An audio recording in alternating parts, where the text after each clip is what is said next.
I am Daniel Lucas, and welcome to Abstract Essay, where ideas take shape, thoughts find depth, and every conversation explores the art of thinking beyond the obvious. And today I have my special guest. She's a future self coach, no other than Miss Alyssa Sharp. Hello, welcome, or thanks for having me, welcoming myself. Yes, welcome, Miss Alyssa. And can you please introduce more about yourself to the MS? Yeah, I am a future self coach for life and business, and I really believe about building your business around the life that you want to have by connecting with that future self vision and going from there. Miss Alyssa Sharp. Thank you so much for sharing your knowledge and wisdom to the world. And today let's talk about identity and future self, Chef. Why your mindset and identity are the number one factors in leaving corporate and launching your business. Miss Alyssa, tell us. Most people focus on the external barriers to leaving corporate. You argue that the number one barrier is internal. What is the fundamental identity conflict that keeps a corporate employee stuck? Yeah, it's really easy to get stuck on finding the right strategy, or I need the right checklist and the right things that I have to do practically. But what really holds people back is the fundamentally, they really don't believe it's actually going to work out for them because we've been taught that to be successful is to have the right job title, the right salary, even work in the right kind of companies. I remember I really wanted to work in a company that was certified great place to work, and I knew that I've made it, right? But what happens is then when you try to step out of that, it's outside of your comfort zone, and your brain, your subconscious is telling you this is wrong. We're doing the wrong things. We need to go back to what we were doing before, even though we were suffering, we were burned out, we were overworked, or we just didn't really care about the work. So, if you don't work on upgrading your beliefs about yourself, about what's possible in the world, what you yourself are possible in doing, you will constantly self sabotage yourself no matter how good your process is, or strategy, or offer is. Miss Alyssa, beyond financial handcuff, how does identity of being a manager or a good employee actually prevent someone from becoming a founder? Yeah, I will say I was in that mindset myself. I was always a number one employee. I was promoted quickly everywhere I ever worked. And I always had this mindset of, well, I'm always going to be the number two. I'm the person who figures it out for the dreamy entrepreneur or the creative people. And so, as someone who is very process oriented myself, I always thought, well, I'll never be creative enough to do the entrepreneur thing, or that's just not me. And so I stayed in my lane for so long until I just decided I am creative and I can have ideas and I can bring something else to the world that other people are not. I don't have to just stay as a support person just because I'm naturally good at that.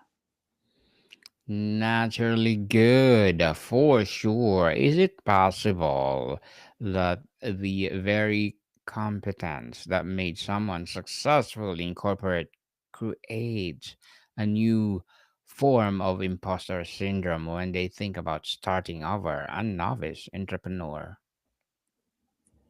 Yeah, of course. Because you are going against everything that you did before. Like as a corporate employee, you always have, that next level that you get to, you know exactly what you need to do. You get feedback from your manager. And then as you move into entrepreneurship, you are your own manager and you have to give yourself the feedback or get it from other sources. And most people may not actually go out there and do that. And so they're kind of out there floating alone, trying to figure it out. So I see a lot of people who just feel alone in entrepreneurship because they haven't found their community that can give them that feedback and help them keep moving forward. Keep moving forward for sure. And Miss Alyssa, let's talk about the shift from employee to founder. How does someone actually begin to try the identity of their future self before they have the business cards or the revenue to prove it? Yeah, that is a great question because honestly, having a business card, a business name, revenue, you don't need all of that to bring on that identity. All you need is to have a very clear vision. And if you know that you have something that you want to offer or you want to help people do a certain thing, like for coaching, I am always helping people discover what are people coming to have them help with, right? Making an offer out of that and knowing that you have impact on the world, on people, stepping into what that would actually look like if you were able to make a business doing something you love, helping people, and just imagine that for a minute. What would you be doing? Where would you be? How would you feel if you had paying customers, people loved you, you were doing what you loved? All you have to do is really visualize that and feel what that would feel like in your body and know that that's possible for you and start making decisions from that mindset because now you're making the decisions from someone who is there, they're grounded, they're proud, they're centered, and they know it's possible for them. So you start making better decisions that move you forward, and maybe that decision is, hey, I am going to make a business card or I am going to make an offer to someone. Where if you're waiting to feel, if you never do the visualization and you're just waiting, you might never make any move towards actually becoming a business owner or putting an offer out there. Miss Alisa, how does the language we use about ourselves, I'm an entrepreneur versus I want to be an entrepreneur, rewire our brain for action? Yeah, that is a really good question, too. So, the way that we talk to ourselves is how we're going to continue to present ourselves in reality, and reality will bend towards that. And so, if you start to embody your identity as an entrepreneur by saying, hey, I am an entrepreneur, you might not have the revenue or the clients yet, but you are now acting and making decisions as an entrepreneur because you embody that identity now.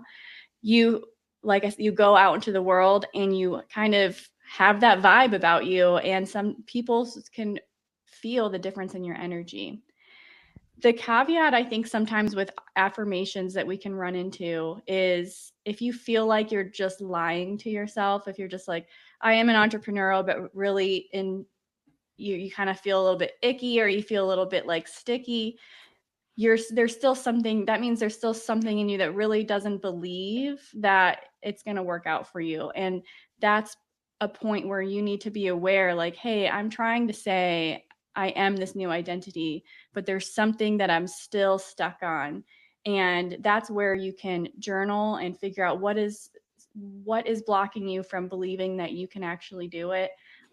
That's where sometimes coaching can come in. You can have a conversation with someone and it might clear up, like, oh, I just don't believe it because someone in my life 10 years ago said I was bad at coming up with ideas, and then you can get rid of that idea and replace it with a more positive belief. So saying the affirmation is good, but also notice in your body if you are disbelieving it, because your body is always what is going to happen, is what you really truly believe, the feelings in your body. I am an successful entrepreneur.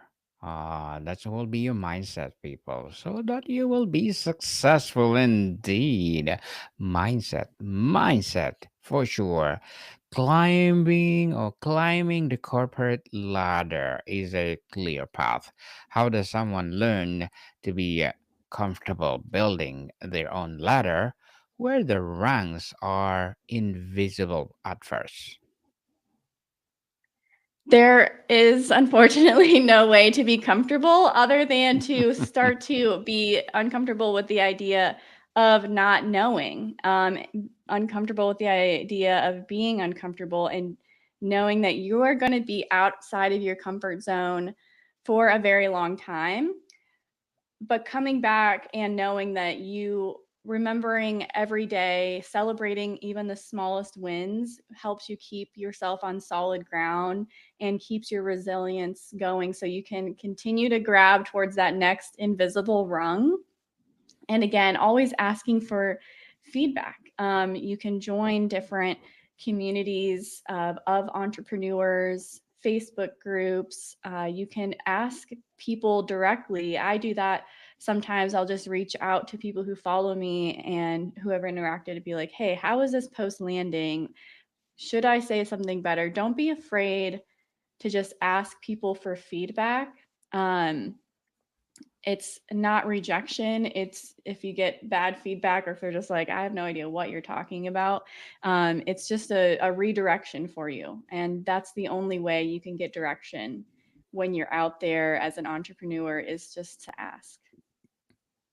Ask people and you will be given. I Hmm. think that's a good analogy for that. What is the simple or what's one simple actionable practice someone can trust today to begin strengthening their founder identity muscle?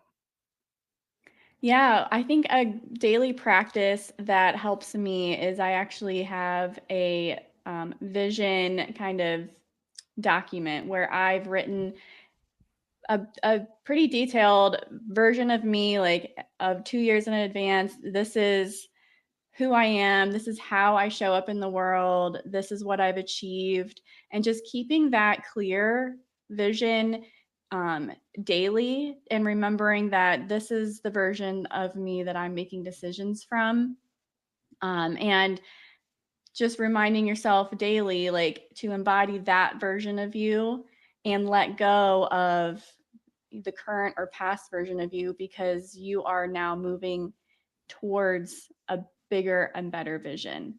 And I've noticed that as I've done it now for almost a year, my vision has expanded because I see other people doing amazing things. I realize I do amazing things, and I continuously write bigger and larger goals and visualizations for myself. So start where you can and just continue to read it every morning, or in the evening before you go to sleep, and just remind yourself what is your actual future vision.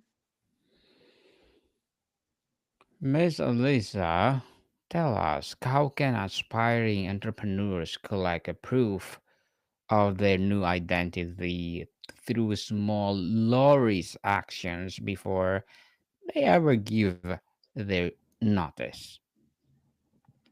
Yeah, celebrating small wins is something that's really important. So, even if you have just one follower on Instagram and you are posting something, that you're impacting that one person. Or if you put on an event and only a few people show up, you're still impacting those 3 people.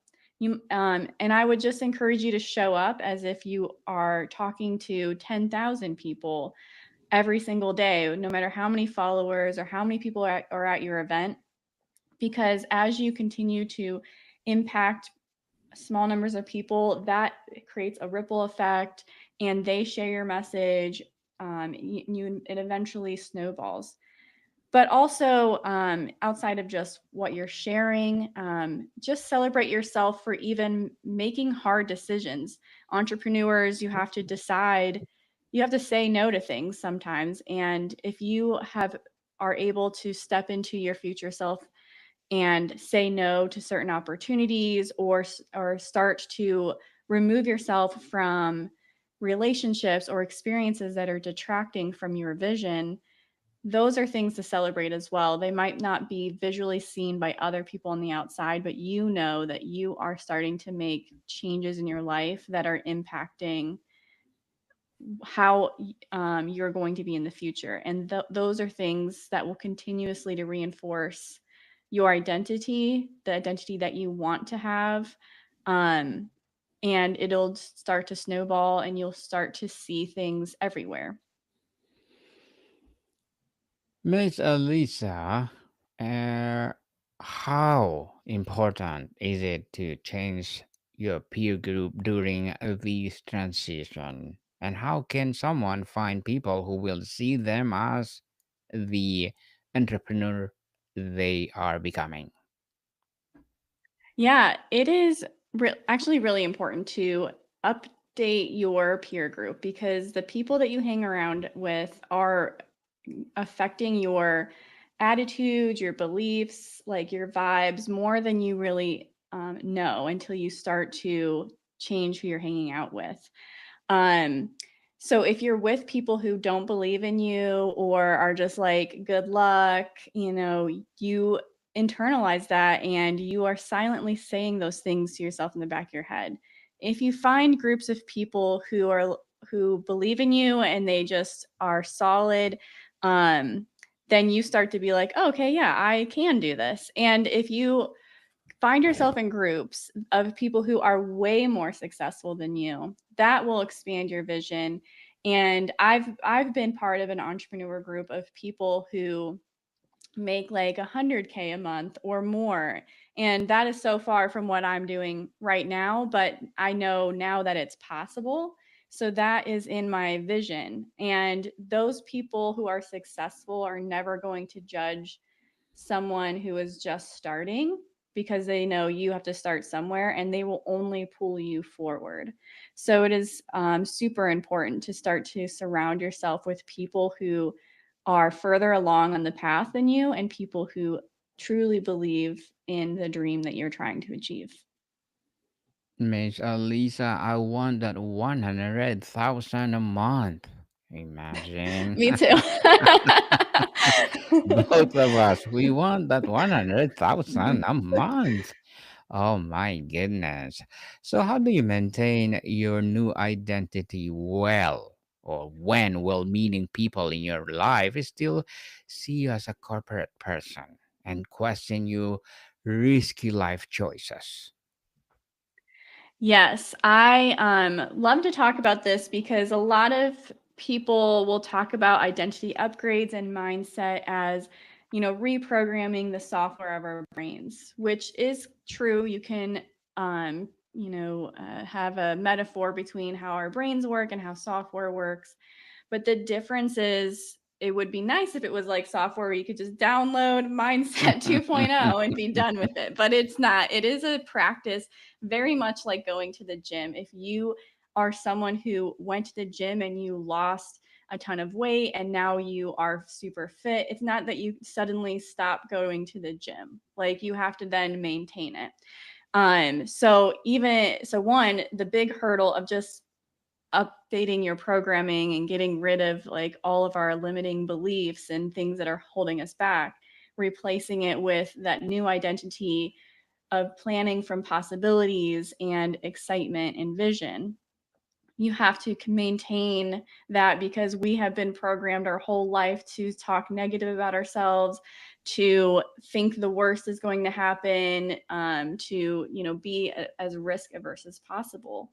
So it really is kind of that daily practice of reviewing your vision. I have a daily meditation practice to help just settle all the thoughts that come in my brain. Like, we're on social media, and no matter what, no matter how little time you try to spend on there, you are getting so many signals and messages that you need space for your brain to drop all of the things that the world wants you to pay attention to and remember who you are. So, having a daily meditation practice, even if you just start with 5 minutes a day, and then reviewing your vision of where you actually want to go, like your true wants, not what society wants you to go, is very important.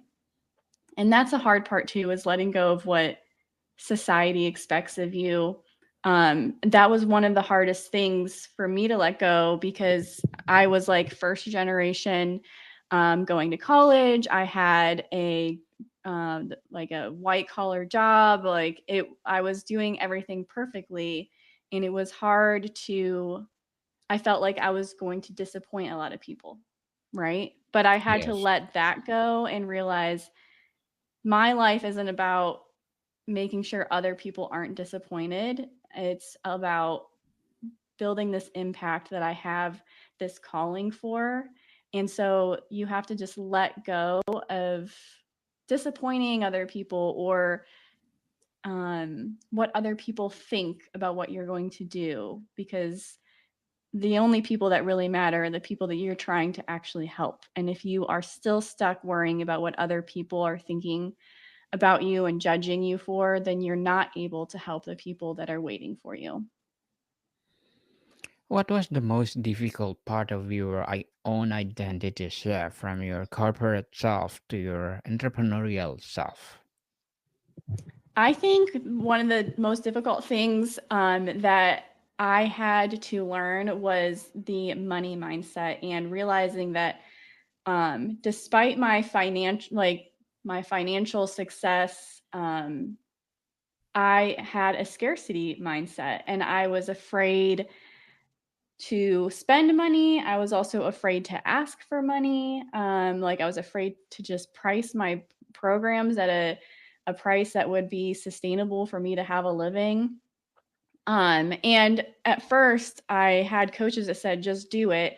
And I was doing it. I was kind of forcing myself, but I just felt a lot of incongruence a lot of times until finally I picked up a book about money mindset and realizing that a lot of the things in our head is very similar, holding us back, that money doesn't grow on trees, that you need to save money, the idea of actually spending money on yourself as an investment versus being selfish. So really being able to reframe my mind around money as a tool instead of something that is holding me back was one of the most positive things I learned and has enabled me to keep going even when it seemed crazy. Well, Miss Alyssa, based on your work, what is the single biggest indicator that someone has successfully made the internal shift and is truly ready to take the external leap?